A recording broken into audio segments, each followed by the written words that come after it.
நாம இப்ப இந்த வீடியோல எதை பத்தி பார்க்க போறோம் அப்படின்னா ஒரு முக்கியமான கரண்ட் அஃபேர்ஸ் பத்தி தான் பார்க்க போறோம். குறிப்பா சர்வதேச உறவுகள் அப்படின்றதுல இந்த கரண்ட் அஃபேர்ஸ் வந்து நமக்கு எதிரொலிக்கும். குறிப்பா இது கரண்ட் அஃபேர்ஸ் அப்படின்னு சொல்றதை விட இப்ப நடக்கக்கூடிய ஒரு முக்கியமான சூழலை பத்தி தான் பார்க்க போறோம். ஒரு பக்கம் வந்து பாத்தீங்க அப்படின்னா அமெரிக்கா இஸ்ரேல் விசஸ் ஈரான் இதுக்கு இடையில நடைபெறக்கூடிய போர். இந்த போரால வந்து பாத்தீங்க அப்படின்னா உலக அளவுல எப்படி பொருளாதாரம் பாதிக்க போகுது, என்ன மாதிரியான விஷயங்கள் வந்து இதுல நடக்க போகுது அப்படின்றத பார்க்க போறோம். குறிப்பா மத்திய கிழக்கு பகுதியில் இருக்கக்கூடிய நாடுகள் பெருமளவுல பாதிப்பை வந்து பாத்தீங்கன்னா தற்போது உணர்ந்துட்டு வராங்க. அதை பத்தி நம்ம ஃபுல்லா பார்ப்போம். இந்தியாவில் இதுக்கு என்ன மாதிரியான பாதிப்பு வந்து உருவாகும் அப்படின்றத நம்ம பார்க்க போறோம். பாருங்க, குறிப்பா இதுல நம்ம ஒட்டுமொத்தமா எல்லாத்தையுமே பார்க்க போறோம். இந்த பிரச்சனைக்கு காரணம் என்ன, எங்கிருந்து ஆரம்பிச்சது, அதோடைய மொத்த டீட்டெயிலும் வந்து நம்ம இந்த வீடியோல பார்த்துடலாம். ஓகே, ஆல்ரெடி நம்ம வந்து பாத்தீங்க அப்படின்னா சேயோன் நடப்பு 360 அப்படின்னு சொல்லிட்டு ஒரு சீரிஸ் ஒன்று ஆரம்பிச்சிருக்கோம். அதுல நமக்கு நிறைய கரண்ட் அஃபேர்ஸ் அப்படின்றது நம்ம குரூப் 1 அளவுல பாத்தீங்க அப்படின்னா பிரிமினரி மெயின்ஸ் அளவுல நம்ம என்ன பண்றோம், கரண்ட் அஃபேர்ஸ் அப்படின்றது போட்டுட்டு வரோம்.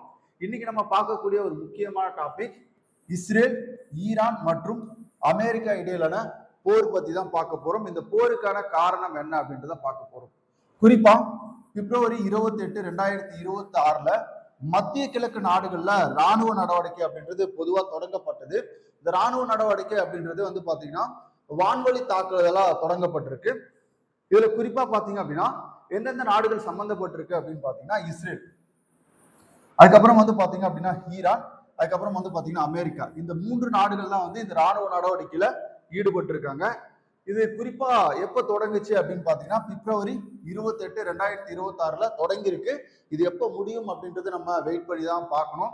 இதுல குறிப்பா இந்த பிரச்சனைக்கான மைய பொருள் என்ன, இந்த பிரச்சனை எதுக்காக வருது அப்படின்னு பாத்தீங்கன்னா ஈரான் ஒரு பக்கம் அணு ஆயுதத்தை தயாரிக்கக்கூடிய வேலைகள்ல ஈடுபடுறாங்க. அணுசக்தியில வந்து பாத்தீங்க அப்படின்னா வல்லமை கொண்ட ஒரு நாடா மாறுவதற்கான எல்லா வேலைகளையும் அவங்க ஈடுபட்டு வராங்க. அது வந்து பாத்தீங்க அப்படின்னா அந்த பிராந்தியத்துல மிகப்பெரிய அச்சுறுத்தலா இருக்கிறது மட்டும் இல்லாம குறிப்பா இஸ்ரேல் அமெரிக்காவுக்கு வந்து பாத்தீங்கன்னா இது மிகப்பெரிய அழிவை உருவாக்கும் அப்படின்னு சொல்லிட்டு அவங்க யோசிக்கிறாங்க. ஏன் அப்படின்னு பாத்தீங்கன்னா ஈரான் குறிப்பிட்ட சில நாட்கள்ல வந்து இந்த யுரேனியம், ஓகேவா, அணு குண்டு தயாரிப்பதற்கான யுரேனியத்தை வந்து செறிவூட்டிட்டு இருக்கிறதாவும் அது தொடர்பான ஆய்வகங்களுக்கு வந்து அவங்க என்ன பண்ணியிருக்காங்க அப்படின்னா மேம்படுத்திட்டு வர்றதாகவும் அமெரிக்கா வந்து பாத்தீங்க அப்படின்னா குற்றச்சாட்டு. அதே மாதிரி இஸ்ரேலை பொறுத்த வரைக்கும் இஸ்ரேல் அப்படின்றது ஒரு யூத நாடு. இங்க வந்து பாத்தீங்க அப்படின்னா மத அடிப்படையில ஈரானுக்கும் இஸ்ரேலுக்கும் இடையில பிரச்சனை அப்படின்றது போயிட்டு இருக்கு. இப்ப பாருங்க, முக்கியமான இதனுடைய மையப்பொருள் அப்படின்னு பாத்தீங்கன்னா பிராந்திய பாதுகாப்பு மற்றும் முக்கிய ராணுவ ஆபரேஷன்கள். ஓகேவா, பிராந்திய பாதுகாப்புக்காக தான் இந்த முக்கிய ராணுவ நடவடிக்கை அப்படின்றது மேற்கொள்ளப்படுது. குறிப்பா நமக்கு இதோடைய வரலாற்று பின்னணி பேக்ரவுண்ட் என்னன்னு பார்த்தோம்னா, ஓகேவா, இந்த பின்னணி வந்து பாத்தீங்க அப்படின்னா உங்களுக்கு வரலாற்று காலத்துல இருந்தே தொடங்குது. எப்போ அப்படின்னா இஸ்ரேல் வந்து 1948 ஒரு நாடா உருவாக்கப்படுது. இந்த 1948 இஸ்ரேல் உருவாக்கப்பட்டதிலிருந்தே இஸ்ரேலுக்கும் ஈரானுக்கும் இடையில மிகப்பெரிய பிரச்சனை அப்படின்றது சித்தாந்த ரீதியா இருக்கு. சித்தாந்த ரீதியாக பிரச்சனை இருக்கு.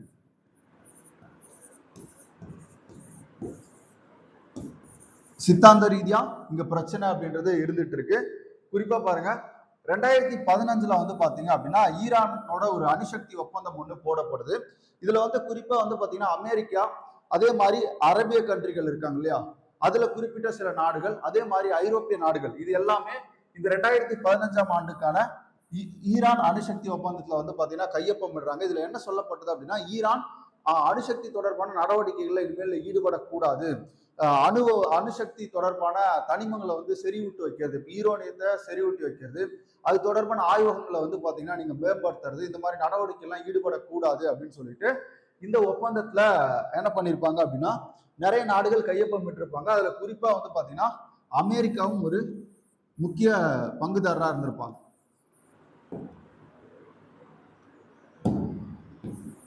அமெரிக்காவும் வந்து பாத்தீங்க அப்படின்னா ஒரு முக்கிய பங்குதாரரா இருந்திருக்காங்க. இந்த ஒப்பந்தத்துல அமெரிக்காவும் கையொப்பமிட்டிருக்கும். அப்ப அமெரிக்கா என்ன பண்ணுது அப்படின்னா 2018 இந்த ஒப்பந்தத்துல இருந்து வெளில போறாங்க. வெளில போய் என்ன பண்றாங்க அப்படின்னா ஈரான் மீது பொருளாதார தடையை விதிக்கிறாங்க. காரணம் என்னன்னா இந்த ஒப்பந்தத்தை மீறி என்ன பண்ணுது ஈரான் வந்து செயல்படுவதாக அமெரிக்கா வந்து குற்றம் சாட்டுது. அப்ப இதுல இருந்து என்ன பண்றாங்க அப்படின்னா ட்ரம்போடைய அரசாங்கம் வந்து பாத்தீங்கன்னா வெளில போறாங்க. போனதுக்கு அப்புறம் பொருளாதார தடை அப்படின்றது விதிக்கப்படுது. அடுத்து பாருங்க 2020 இப்ப நம்ம பாக்குறது எல்லாமே கரண்ட்ல ஒரு குறிப்பிட்ட சில ஆண்டுகளுக்கு முன்பு நடந்த விஷயங்கள். இதோட சித்தாந்தம் அப்படின்றத நம்ம பார்ப்போம் என்ன அப்படின்னு சொல்லிட்டு. இப்ப பாருங்க, ஈரானின் உயர்மட்ட தளபதியான காசிம் சுலைமானி, இது ரொம்ப முக்கியமான ஒரு பிரச்சனை. ஏன் ஈரானுக்கும் அமெரிக்காவுக்கும் வந்து பாத்தீங்கன்னா பத்திக்கிட்டு எரியுது, ரெண்டு நாடுகளும் இடையில ரொம்ப எதிரி போல இருக்கிறதுக்கு காரணம் என்னன்னா, இந்த காசிம் சுலைமானி இருக்காரு இல்லையா, இவர் என்ன பண்றாரு அப்படின்னா அமெரிக்காவினுடைய ட்ரோன் தாக்குதலால் இறக்குறாரு. இவர் யார் அப்படின்னு பாத்தீங்கன்னா ஒரு மதகுரு. இவர் யாரு? ஒரு மதகுரு, ஓகேவா? அதுவும் வந்து பாத்தீங்கன்னா ஷியா பிரிவை சார்ந்த ஒரு மதகுரு. இப்ப இவரை என்ன பண்றாங்க அப்படின்னா அமெரிக்கா தன்னுடைய ட்ரோன் தாக்குதல் மூலம் பாக்தாத் அப்படின்ற இடத்துல கொல்றாங்க. எங்கன்னா பாக்தாத் அப்படின்ற ஒரு முக்கிய நகரத்துல கொல்றாங்க. இதுவும் ஈரானுக்கும் அமெரிக்காவிலும் இடையில மிகப்பெரிய பிரச்சனையா இருந்துச்சு. அடுத்து 2025 இஸ்ரேலுக்கு ஆதரவான உலகளாவிய நடவடிக்கைகளை அதிகரித்தன. அதாவது குறிப்பா வந்து பாத்தீங்க அப்படின்னா இஸ்ரேலுக்கும் ஈரானுக்கும் இடையில ஏற்கனவே பிரச்சனை போயிட்டு இருந்தது. காரணம் என்ன அப்படின்னா இஸ்ரேலை சுற்றி இருக்கக்கூடிய சிரியா, லெபனான் போன்ற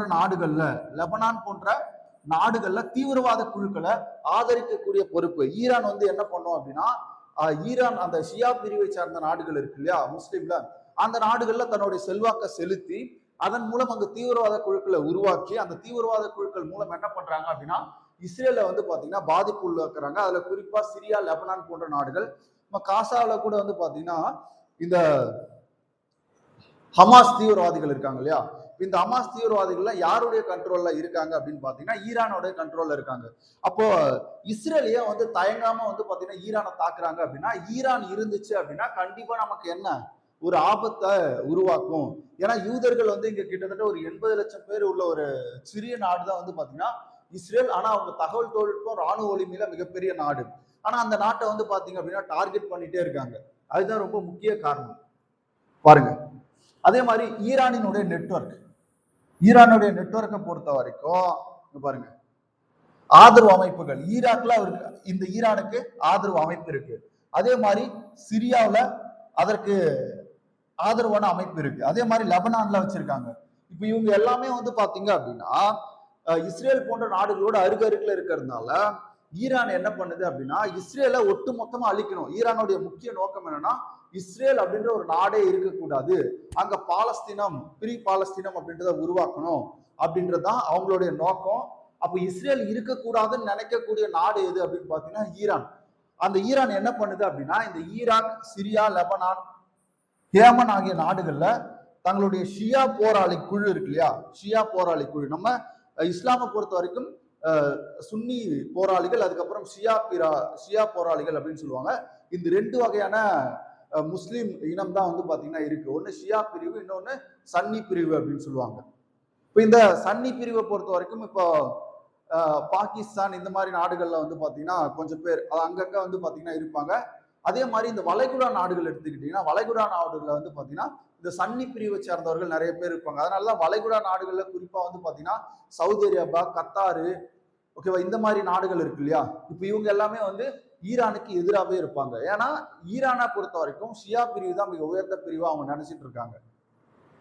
அப்ப இந்த மாதிரி போராளி குழுக்களுக்கு வந்து யார் ஆதரவு தெரிவிக்கிறா அப்படின்னா ஈரான் ஆதரவு தெரிவிக்கும். இந்த மாதிரி நாடுகள்ல இவங்க என்ன பண்றாங்க, தன்னுடைய போராளி குழுக்களை வலுவா வச்சிருக்காங்க. அதுல குறிப்பா நம்ம சொன்னோம்னா லெபனான்ல இருக்கக்கூடிய இஸ்புல்லா என்ன பண்றாங்க அப்படின்னா ஈரானுக்கு மிகப்பெரிய சப்போர்ட்டா இருக்காங்க.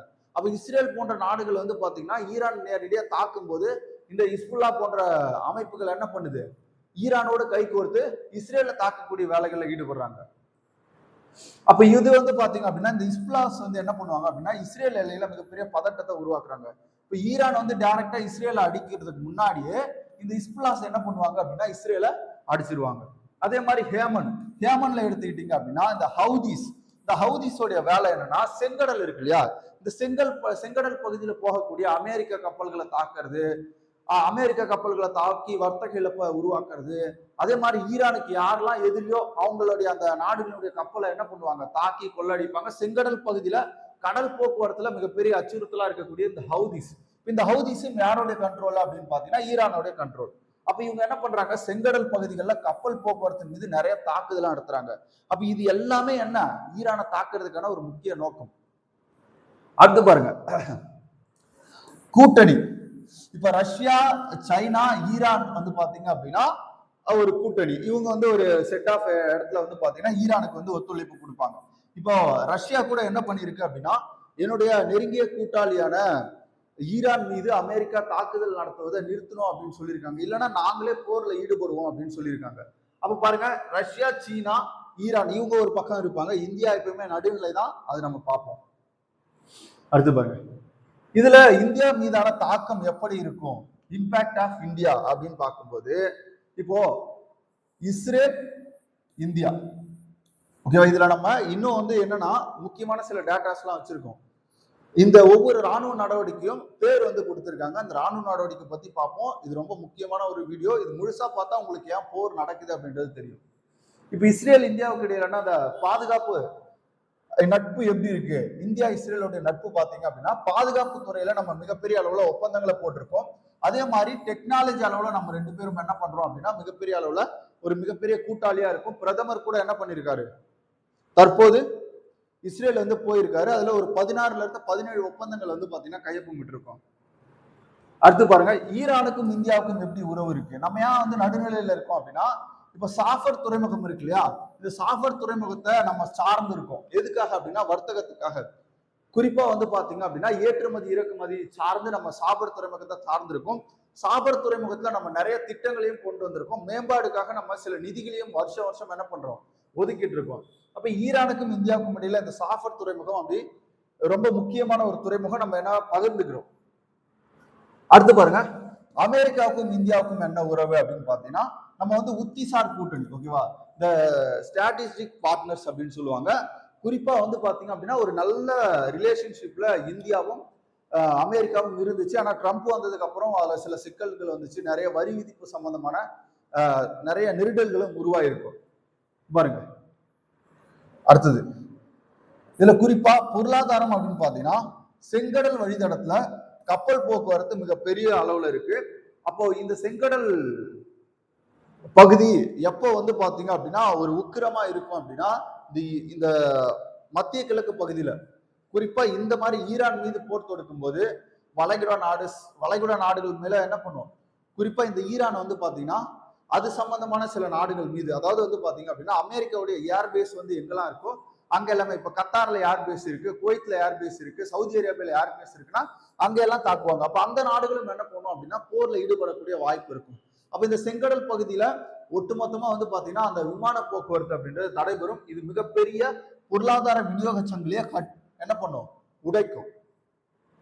அப்ப பாருங்க, வளைகுடா பிராந்தியத்தினுடைய நிலை இந்த இடத்துல எப்படி இருக்கும் அப்படின்னா, கல்ஃப் ரீஜியனை பொறுத்த வரைக்கும் அமெரிக்க ராணுவ தளங்கள் அங்க வந்து இருக்கு. குறிப்பா பாருங்க, கத்தாரு, சவுதி அரேபியா மற்றும் குவைத் ஆகிய நாடுகள்ல முக்கியமான ராணுவ தளங்களை யார் வச்சிருக்கா அப்படின்னா அமெரிக்கா வச்சிருக்கு. ரொம்ப முக்கியம்.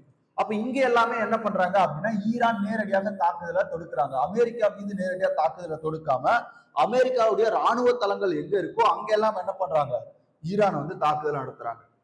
இப்ப யுஏஇ இருக்கு இல்லையா, யுனைடெட் அரபு எமிரேட்ஸ் இருக்கு இல்லையா, இதுல வந்து பாத்தீங்கன்னா ஒரு 7 மாநிலங்கள் இருக்கு. இந்த 7 மாநிலங்களும் வந்து பாத்தீங்கன்னா தன்னாட்சி பெற்ற மாநிலங்கள். இது எல்லாம் இணைந்துதான் என்ன பண்றோம் அப்படின்னா எமிரேட் அப்படின்னு சொல்றோம், ஓகேவா. இதுல குறிப்பா வந்து பாத்தீங்க அப்படின்னா அதிகார போட்டி ரொம்ப முக்கியம். நான் சொன்னேன் இல்லையா, இந்த கல்ஃப் கண்ட்ரி வளைகுடா நாடுகள்ல, அதுவும் வந்து பாத்தீங்கன்னா மத்திய கிழக்கு நாடுல யாரு பெரிய ஆளு அப்படின்ற ஒரு போட்டி இருக்கு. அதுல ஈரான் விசஸ், அதுல வந்து பாத்தீங்க அப்படின்னா ஈரான் ஒரு பக்கம் விசஸ் யுஏஇ, இந்த கண்ட்ரீஸ்ல இருக்கக்கூடிய மாநிலங்கள் சவுதி அரேபியா. இப்ப சவுதி அரேபியா மற்றும் ஈரான் இடையிலான இந்த யார் அதிகார போட்டி அப்படின்றதுல ஒரு முக்கிய பங்கு அப்படின்றது இருக்கு. ஏன்னா சவுதி அரேபியா பொறுத்த வரைக்கும் அங்க வந்து பாத்தீங்கன்னா சுன்னி முஸ்லிம்ஸ் இருக்காங்க. ஈரானை பொறுத்த வரைக்கும் நம்ம பார்த்த மாதிரி ஷியாஸ் இருக்காங்க. ஆல்ரெடி இவங்களுக்குள்ளேயே வந்து பாத்தீங்கன்னா அந்த சித்தாந்தம் அப்படின்றது ஒத்து வர மாட்டேங்குது. அதே மாதிரி இந்த ரீஜன்ல யார் வந்து பெரியவங்க அப்படின்ற ஒரு அதிகார போட்டி இருக்கு. அதுவும் இந்த சிக்கலுக்கான மிக முக்கிய காரணமா இருக்கு. அடுத்து பாருங்க, இதான் நமக்கு கொஸ்டின் ஏரியா. ஆபரேஷன். ஓகேவா? இப்ப இந்த போர் தொடர்பா ஆபரேஷன்கள், அதாவது வந்து ராணுவ நடவடிக்கைகள் என்னென்ன மேற்கொள்ளப்பட்டது அப்படின்னா, ஆபரேஷன் எபிக் பியூரி. ஓகேவா? Operation epic பியூரி.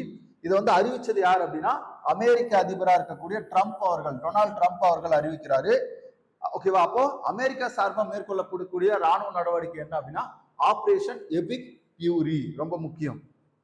இப்ப இதுல என்ன பண்ண போறாங்க அப்படின்னு பாத்தீங்கன்னா, குறிப்பிட்ட இலக்குகளை தாக்க போறாங்க. அதுவும் குறிப்பா ஈரானினுடைய அணுசக்தி மையங்கள், அதுக்கப்புறம் ஏவுகணை உற்பத்தி மையங்கள், அதுக்கப்புறம் வந்து பாத்தீங்க அப்படின்னா அவங்களுடைய அந்த ராணுவ தளவாடங்கள், கடற்படை ஆகியவற்றை அழிக்க போறாங்க.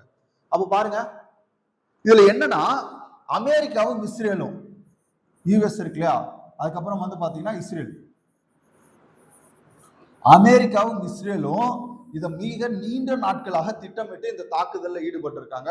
இதுக்கு முன்னாடி ஒரு 10 நாளைக்கு முன்னாடி நிறைய பேச்சுவார்த்தைகள் நடந்தது. ஆனா அமெரிக்காவும் இஸ்ரேலும் தெளிவா திட்டமிட்டு நான் எதை பண்ண போறேன், நீ எதை பண்ண போற, ஈரானுடைய ஒட்டுமொத்த பகுதியுமே தாக்கியிருக்காங்க.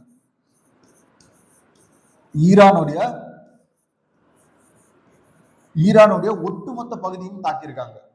இப்ப அதுல என்ன பண்ணிருக்காங்க அப்படின்னா பிரிச்சு பிரிச்சு தாக்கியிருக்காங்க. ஈரானுடைய ஒட்டுமொத்த பகுதியும் அமெரிக்காவும் இஸ்ரேலும் பிரிஞ்சு அதுல என்ன பண்ணிருக்காங்க அப்படின்னா நிறைய இடங்களை தாக்கியிருக்காங்க. அதுல குறிப்பா பாத்தீங்க அப்படின்னா நம்ம இங்க பாருங்க, ஆபரேஷன் எபிக் பியூரி இருக்கு இல்லையா, இது முழுக்க முழுக்க வான்படை சார்ந்தது. இது யார் வந்து அறிவிக்கிறாங்க அப்படின்னு பாத்தீங்கன்னா அமெரிக்கா. இதுல என்ன இலக்கு நிர்ணயிச்சிருக்காங்க அப்படின்னா, ஈரானுடைய அணுசக்தி மையங்கள் அனைத்தையும் அடிச்சு நொறுக்கணும், ஏவுகணை உற்பத்தி தளங்கள் இருக்கு இல்லையா, அது எல்லாத்தையுமே அடிச்சு நொறுக்கணும். அதே மாதிரி கடற்படை தளங்கள் முழுசா அடிச்சு நொறுக்கக்கூடிய பொறுப்பு யாருக்கு இருக்கு? அமெரிக்காவுக்கு இருக்கு. இஸ்ரேலோட வேலை என்னன்னா, அங்க இருக்கக்கூடிய மிகப்பெரிய புள்ளிகள் இருப்பாங்க இல்லையா, ஈரான்ல மிகப்பெரிய மத குருமார்கள் இருப்பாங்க, அதே மாதிரி அரசாங்கத்துல இருக்கக்கூடிய மிகப்பெரிய ஆட்கள்லாம் இருக்காங்க இல்லையா, அங்க இருக்கக்கூடிய அதிபர், இவங்க எல்லாத்தையும் அடிச்சு நொறுக்கிறது வந்து பாத்தீங்கன்னா இஸ்ரேலுடைய பொறுப்பு. அப்ப தாக்குதல் முறைகள் அவங்க எப்படி வடிவமைச்சிருக்காங்க, அமெரிக்கா பாத்தீங்கன்னா வான்வழி மற்றும் கடல் வழி மூலமாக பின் பாயிண்ட் அடிப்படையில இந்த தாக்குதலை நடத்த போறாங்க. துல்லியமான குண்டுவீச்சு மூலம் இந்த தாக்குதல் அப்படின்றது நடத்தப்பட போகுது. அரசியல் நோக்கம் என்ன, ஏன் வந்து அமெரிக்கா தாக்குது அப்படின்னு பாத்தீங்கன்னா, ஈரானில் ஆட்சி மாற்றத்தை ஏற்படுத்துவது, ஈரானின் மக்கள் கிளர்ச்சி செய்ய அழைப்பது. ஆல்ரெடி ஈரான் வந்து பாத்தீங்க அப்படின்னா நிறைய பொருளாதார சிக்கல அவங்க என்ன பண்ணிருக்காங்க அப்படின்னா சந்திச்சிருக்காங்க. இப்போ வர காலகட்டத்துல அங்க வந்து விலைவாசி உயர்வு அதிகமாயிருச்சு, பணவீக்கம் அதிகமாயிருச்சு. இன்னொன்னு என்ன அப்படின்னு பாத்தீங்கன்னா, அங்க அடிப்படை வசதியான குடிநீர் பற்றாக்குறை நிறைய வந்து ஏற்பட்டுருச்சு.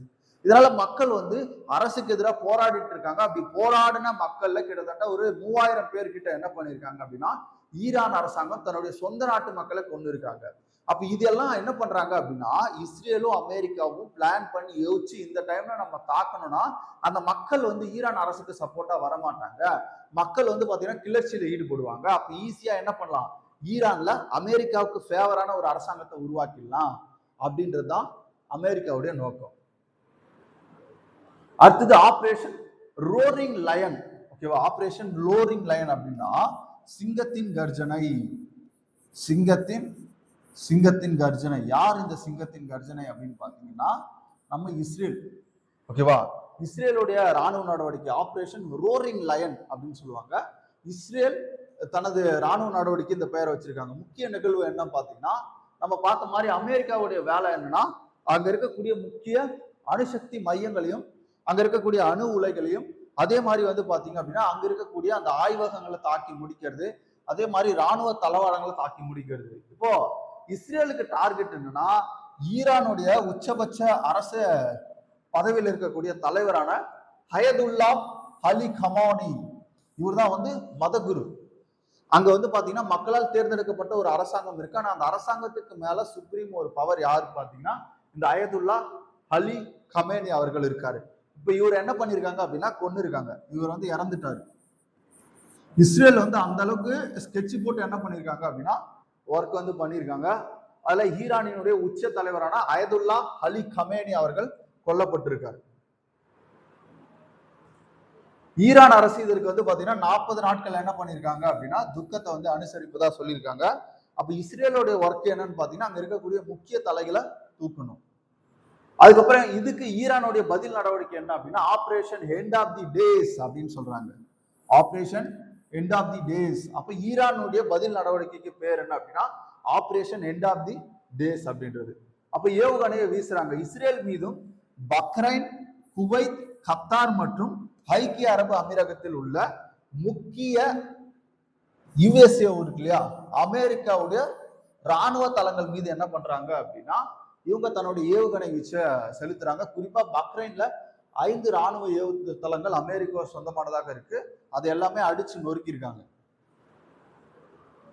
அமெரிக்கா ராணுவ தளங்கள் உள்ள அமெரிக்காவுடைய ராணுவ தளங்கள் மீது ஈரான் வந்து ஏவுகணை வச்சு என்ன பண்ணிருக்காங்க, தாக்கியிருக்காங்க. அதே மாதிரி பேயமன், ஓகேவா, ஹவுதிஸ்.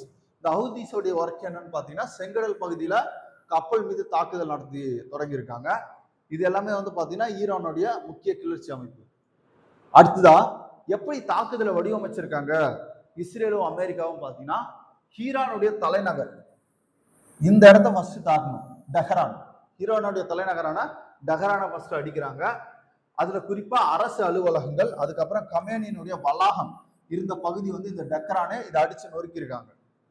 அடுத்தது இஸ்பாகான்.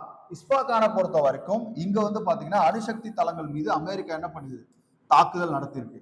அப்ப இஸ்பாகான் அப்படின்றதும் ஒரு மிகப்பெரிய பகுதி.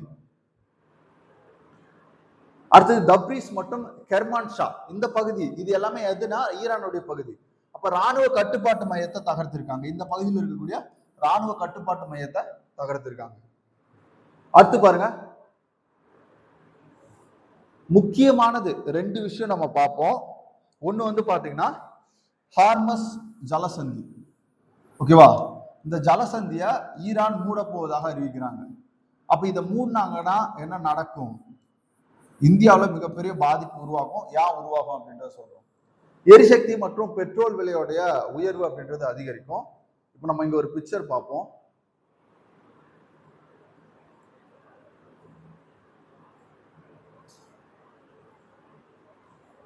ஓகே பாருங்க, ஹார்மஸ் ஜலசந்தி பத்தி பார்ப்போம். ஏன் அப்படின்னா இங்க பாருங்க, ஓகே இது வந்து ஈரானு, ஈராக்கு, சிரியா, பாருங்க இது லெபனானு, இஸ்ரேல், ஓகேவா. இந்த காசா பகுதி இருக்கு இல்லையா, இங்க வந்து அமாஸ் தீவிரவாதிகள் இருக்காங்க. இப்ப லெபனான்ல நம்ம பார்த்தோம் யார் இருக்கா, ஹிஸ்புல்லா இருக்கா, ஹிஸ்புல்லா லெபனான்ல ஹிஸ்புல்லா இருக்காங்க. இப்ப இந்த ஹிஸ்புல்லாஸ் என்ன பண்றாங்க அப்படின்னா, இப்ப ஈரான் இங்க இருக்கக்கூடிய இஸ்ரேலை தாக்கணும் இல்லையா, ஆனா அவங்க இங்க இருந்து என்ன பண்றாங்க, இஸ்ரேலையும் தாக்குறாங்க. பட் இருந்தாலும் தன்னுடைய அந்த கிளர்ச்சி குழுக்கள் இருக்கு இல்லையா, ஹிஸ்புல்லா போன்ற குழுக்கள் லெபனான்ல இருந்து என்ன பண்றாங்க, இஸ்ரேலை தாக்குறாங்க. சிரியாவில் இருக்கக்கூடிய அந்த குழுக்களும் என்ன பண்றாங்க, இஸ்ரேலை தாக்குறாங்க. இப்ப இஸ்ரேல் ஏன் பயப்படுது அப்படின்னு பாத்தீங்கன்னா, இங்க சுத்தி இருக்கக்கூடிய நாடுகள் எல்லாமே ஈரானுடைய கண்ட்ரோல்ல இருக்கக்கூடிய நாடுகள். ஈரானுடைய நோக்கம் என்னன்னா இஸ்ரேலை முழுசா அழிக்கணும். ஹவுதிஸ், இந்த ஹேமன்ல இருக்கக்கூடிய ஹவுதிஸும் என்ன பண்றாங்க, இங்க நம்முடைய இஸ்ரேல் மீது, அதாவது இஸ்ரேல் மீது தாக்குதல் நடத்துறாங்க. அமாஸ் வந்து காசாவில் இருக்காங்க, ஹிஸ்புல்லா வந்து லெபனான்ல இருக்காங்க, சிரியான் ஷா மிலிட்டரி, ஓகேவா. அதே மாதிரி ஷா மிலிட்டரி இன் ஈராக். அப்ப பாருங்க, கிட்டத்தட்ட இந்த மாதிரி 6 குழுக்கள் வந்து பாத்தீங்கன்னா இது சுத்தியே இருக்கு. ஈராக்ல ஈரானுக்கு தேவையான கிளர்ச்சி குழு இருக்கு, சிரியாவில் இருக்கு, லெபனான்ல இருக்கு, ஏமன்ல இருக்கு. அப்போ இங்க மாட்டிக்கிட்டு இருக்கக்கூடிய நாடு எது, இஸ்ரேல். அப்போ இஸ்ரேல் வந்து ஈரான் அடிக்கிறதுல சரியா தப்பா அப்படின்னா சரிதான். ஏன்னா அவன் வாழணும் அப்படின்றதுக்காக அவன் அடிக்கிறான். இங்க பாருங்க, ஹார்மஸ் ஜலசந்தி இருக்கு இல்லையா, இந்த நீர் சந்தியோடைய ஒர்க்கு. ஏன் இந்த நீர் சந்தி ரொம்ப முக்கியம் அப்படின்னு பாத்தீங்கன்னா, இங்க பாருங்க, Iraq, Iran, Kuwait, Saudi Arabia, Bahrain, Qatar, UAE. இப்போ இந்த பகுதிகளில் முக்கியமா அவங்க எண்ணெய் வந்து ஏற்றுமதி செய்வாங்க அப்படின்னு பாத்தீங்கன்னா, இங்க பாருங்க, ஆயில்ஸ், கச்சா எண்ணெய்கள் ஏற்றுமதி. இந்த கச்சா எண்ணெய்கள் எல்லாமே என்ன பண்ணும் அப்படின்னா, இந்த இதான் வந்து பாத்தீங்க அப்படின்னா ஹார்மஸ் ஜலசந்தி, ஓகேவா. ஹார்மஸ் ஜலசந்தி வந்து இதுதான். இப்ப இதை வந்து ஈரான் என்ன பண்ண போறாங்க அப்படின்னா மூட போறேன்னு சொல்றாங்க. அப்ப இங்க பாருங்க, வர்த்தகம் எல்லாமே இந்த கப்பல் வழியா தான் நடக்குது. அப்போ இதை தாண்டி தான் வர்த்தகம் அப்படின்றது இங்க இருக்கக்கூடிய ஆசிய நாடுகளுக்கு செல்லணும். இப்ப இந்தியாவுக்குலாம் வந்து பாத்தீங்கன்னா நேரா இங்க இருந்து வந்து தான் என்ன பண்ணுவாங்க, அரபிக்கடல் வழியாக வர்த்தகத்தை மேற்கொள்ளணும். அப்ப இந்த பகுதியை என்ன பண்றாங்க அப்படின்னு பாத்தீங்கன்னா, இந்த ஹார்மஸ் ஜலசந்திய ஈரான் வந்து துண்டிச்சுது அப்படின்னா இந்தியாவில் என்ன மாதிரி எஃபெக்ட் ஏற்படும் அப்படின்னா, இங்க இருந்தா இந்தியா என்ன பண்றாங்க, கச்சா எண்ணெய்களை இறக்குமதி செய்யறாங்க கிட்டத்தட்ட 80%. அப்ப இது எல்லாமே தடைபட்டுச்சு அப்படின்னா கச்சா எண்ணெயோடைய விலை உயர்வு, டீசல் பெட்ரோலுடைய விலை உயர்வு ஏற்படும். விலைவாசி உயர்ந்தது அப்படின்னா குறிப்பா பணவீக்கம் ஏற்படும். பணவீக்கம் ஏற்பட்டுச்சு அப்படின்னா அப்ப முதலீட்டாளர்கள்லாம் என்ன பண்ணுவாங்க அப்படின்னா தங்கம், வெள்ளி போன்ற இதுகள்ல முதலீடு செய்வாங்க. அப்ப இந்த மாதிரி விஷயங்கள்ல முதலீடு செய்ய மாட்டாங்க. இதெல்லாம் மிகப்பெரிய பாதிப்பா இருக்கும்.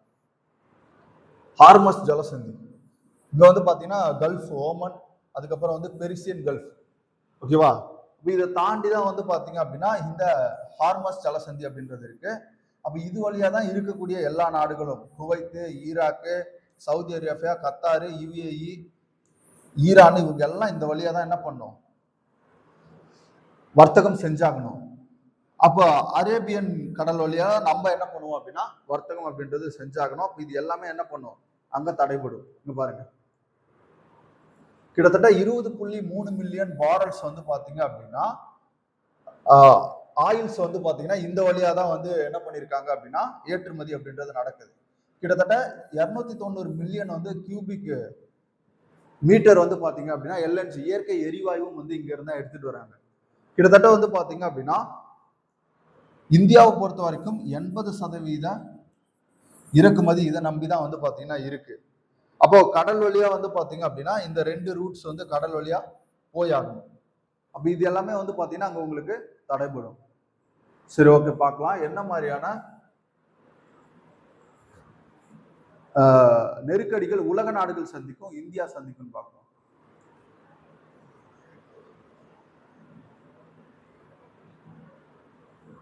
பாருங்க, அப்ப ஹார்மஸ் ஜலசந்தி மூடப்பட்டுச்சு அப்படின்னா இந்தியாவின் கச்சா எண்ணெய் இறக்குமதியில் சுமார் 50% இந்த வழியாக தான் வருகிறது. எது அப்படின்னா இந்த ஹார்மஸ் ஜலசந்தி வழியாக.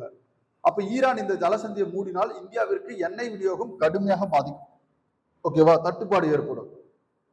இதனால என்ன பண்ணும் அப்படின்னா விலை உயர்வு ஏற்படும். கச்சா எண்ணெய் விலை பீப்பாய்க்கு ஏற்கனவே வந்து பாத்தீங்கன்னா அதிகரிச்சுட்டு தான் இருக்கு. அப்ப இது வந்து பாத்தீங்க அப்படின்னா மூடப்பட்டுச்சு அப்படின்னா இந்தியாவில் பெட்ரோல், டீசல், அதுக்கப்புறம் வந்து பாத்தீங்கன்னா சமையல் எரிவாயு விலை வந்து கூடும். ஏன்னா கச்சா எண்ணெயில இருந்தா என்ன பண்றாங்க, பெட்ரோல், டீசல் எல்லாமே எடுத்திருக்காங்க. இதுதான் மூலப்பொருள். இதுல இருந்து ஒவ்வொரு டிகிரி செல்சியஸ், ஒரு குறிப்பிட்ட டிகிரி செல்சியஸ்ல தான் நமக்கு பெட்ரோல், டீசல் அப்படின்றது கிடைக்கும். அடுத்து பாருங்க, பணவீக்கம். பணவீக்கம்னா என்னன்னு தெரியும் இல்லையா? இப்ப குறைந்த அளவிலான பொருள், அதிக அளவிலான பணம். அப்ப அதிக அளவிலான பணம் வந்து குறைந்த அளவிலான பொருளை நோக்கி ஓடக்கூடிய நிலை தான் நம்ம என்னன்னு சொல்லுவோம் அப்படின்னா பணவீக்கம் அப்படின்னு சொல்லுவோம். பணத்தோட மதிப்பு குறைஞ்சு பொருளோட மதிப்பு வந்து இங்க அதிகரிச்சிடும். அப்ப எரிபொருள் விலை உயர்ந்தால் போக்குவரத்து செலவும் உயரும். அப்ப போக்குவரத்து செலவு உயர்ந்துச்சுன்னா அங்க என்ன நடக்கும், காய்கறி உள்ளிட்ட அத்தியாவசிய பொருட்களுடைய விலை உயரும். அப்ப பாத்தீங்களா எப்படி ஒரு செயின் லிங்க் இருக்கு. இப்ப வந்து பாத்தீங்க அப்படின்னா எரிபொருளுடைய விலை உயர்ந்துச்சுன்னா என்ன பண்ணுவான், பஸ்ல கட்டணத்தை ஏத்துவான். அப்ப பஸ் கட்டணம் உயர்ந்துச்சு அப்படின்னா, பஸ் அப்படின்னு மட்டும் கிடையாது, நம்ம பயன்படுத்தக்கூடிய டிரான்ஸ்போர்ட்டுக்கு பயன்படுத்தக்கூடிய எல்லாமே.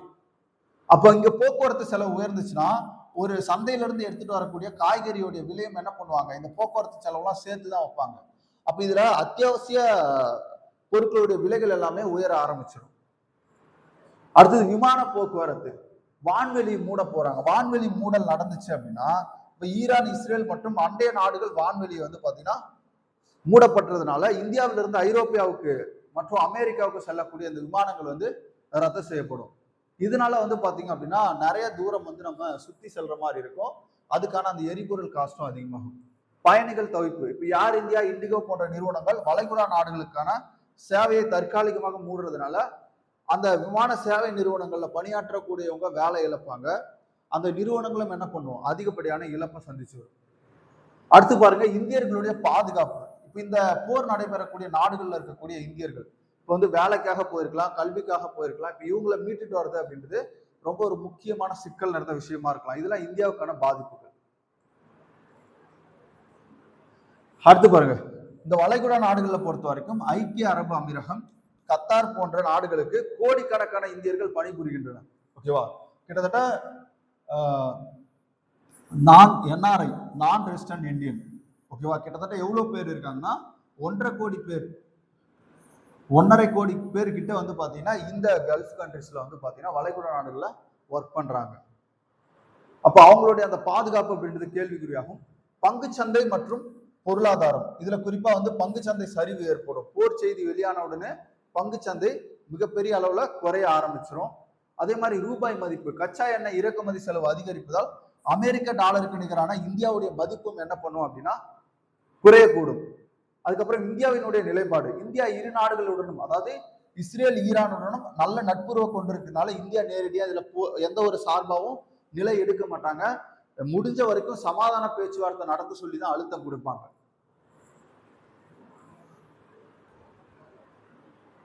பாருங்க, ஆபரேஷன் எபிபியூரிக் மற்றும் operation end of the days ஆகியவை இந்தியாவின் வர்த்தக பாதையை செங்கடல் மற்றும் பாரசீக வளைகுடா பகுதிகளில் பெரும் பதட்டத்தை உருவாக்கியிருக்கு. ஓகே, அடுத்து நம்ம பார்த்திருப்போம் இந்தியா இஸ்ரேல் சமீபத்திய நிகழ்வுன்னு பாத்தீங்கன்னா, பிரதமர் மோடி வந்து இஸ்ரேலுக்கு போயிருப்பாரு பிப்ரவரி 26, 27. அப்ப அவர் மேற்கொண்ட பயணத்துல இந்திய பாதுகாப்பு தொடர்பாகவும் செமிகண்டக்டர் விண்வெளித்துறை தொடர்பாக கிட்டத்தட்ட 16 ஒப்பந்தங்கள் கையெழுத்தாயிருக்கு. இந்த அளவுக்கு முக்கியத்துவம் வந்து இந்தியாவுக்கும் இஸ்ரேலுக்கும் இடையிலான உறவுகள்ல இருக்கு. ஈரானுக்கும் இந்தியாவுக்கும் இடையிலான உறவு அப்படின்னு பாத்தீங்கன்னா சாபர் துறைமுகம் அதுல ரொம்ப முக்கியமா இருக்கு. அப்ப பாருங்க, இஸ்ரேலில் நிலவும் பணியாளர்கள் பற்றாக்குறையை நிவர்த்தி செய்யறதுக்காக அடுத்த 5 ஆண்டுகள்ல இந்தியாவில இருந்து கிட்டத்தட்ட 50,000 பேர் அனுப்புறதுக்கு ஒரு முடிவும் அரசு வந்து பாத்தீங்கன்னா எடுத்திருக்கு. பாதுகாப்பு பொறுத்த வரைக்கும் நமக்கும் இஸ்ரேலுக்கும் இடையில ஏவுகணை தடுப்பு தொழில்நுட்பத்தை சேர்ந்து தயாரிக்க போறோம். ஹயன்டோம் ஆல்ரெடி அவங்க கிட்ட இருக்கு. நம்ம கிட்ட வந்து பாத்தீங்கன்னா சக்ரா அப்படின்ற ஒண்ணு இருக்கு, சுதர்சன சக்ரா அப்படின்றது.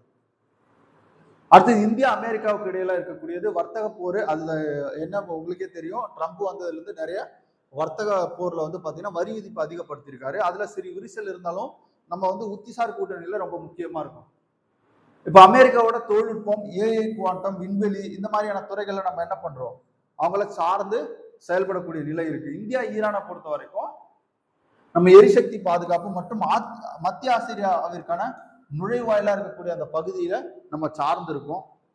சாபர் துறைமுகம் நம்ம இங்கதான் ஏற்றுமதி இறக்குமதி செஞ்சுட்டு இருக்கோம். அங்க வந்து நம்ம கட்டுமானங்களையும் மேற்கொள்றோம். இது எதுக்காக அப்படின்னா, பாகிஸ்தானை தவிர்த்து ஆப்கானிஸ்தான் மற்றும் ஐரோப்பாவிற்கு செல்லக்கூடிய ஒரு முக்கியமான வழியா இந்த சாபர் துறைமுகம் இருக்கு. பாருங்க, சவாலை பொறுத்த வரைக்கும் அமெரிக்கா ஈரான் இடையே நிலவும் அணு ஆயுத பேச்சுவார்த்தை மற்றும் பதற்றங்கள் காரணமாக இந்தியா ஈரானுடன் மிகவும் கவனமாகவும் உறவு கொள்கிறது. ஓகேவா, பேலன்ஸ் அப்ரோச் தான் நம்ம பின்பற்றிட்டு வரோம். அதே மாதிரி ரஷ்யா, ஈரான், சீனா இந்த 3 நாடுகளும் தற்போது ஒரு அணியாக என்ன பண்றாங்க அப்படின்னா செயல்படுறாங்க. இந்தியாவின் நிலைப்பாடு, இந்தியா ஒரே நேரத்தில் அமெரிக்காவுடனும் ரஷ்யா, சீனா, ஈரான் போன்ற நாடுகளுடனும் உறவை வந்து நம்ம பேணிட்டு இருக்கோம். நம்ம எந்த நாடும் வந்து பாத்தீங்கன்னா எதிரியா பாக்குறது கிடையாது. எல்லா நாட்டையும் நட்பு சக்தியை தான் நம்ம பாக்குறோம். அப்ப இதை வந்து என்னன்னு சொல்லுவாங்கன்னா மல்டி அலைன்மெண்ட் அப்படின்னு சொல்லுவாங்க.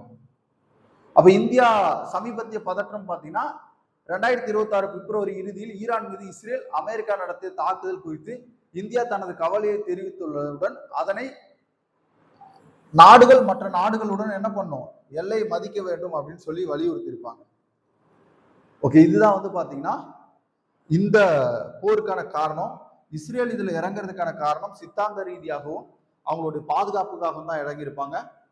அமெரிக்காவை பொறுத்த வரைக்கும் இது அவங்க வந்து பாத்தீங்க அப்படின்னா ஒரு முக்கிய தன்னுடைய அதிகாரத்தை வந்து விரிவுபடுத்தணும் அப்படின்ற நோக்கத்துல இறங்கியிருப்பாங்க. மத்திய கிழக்குல பொறுத்த வரைக்கும் அமெரிக்கா நிறைய நாடுகளை தன்னுடைய கண்ட்ரோல்ல வச்சிருக்காங்க. நம்ம பார்த்தோம் இல்லையா, வளைகுடா நாடுகள் எல்லாம். ஆனா ஈரான் மட்டும் அதுல இருந்து தனித்து செயல்படுறது அவங்களுக்கு வந்து ஒரு பெரிய எரிச்சலை உண்டாக்கி இருக்கலாம்.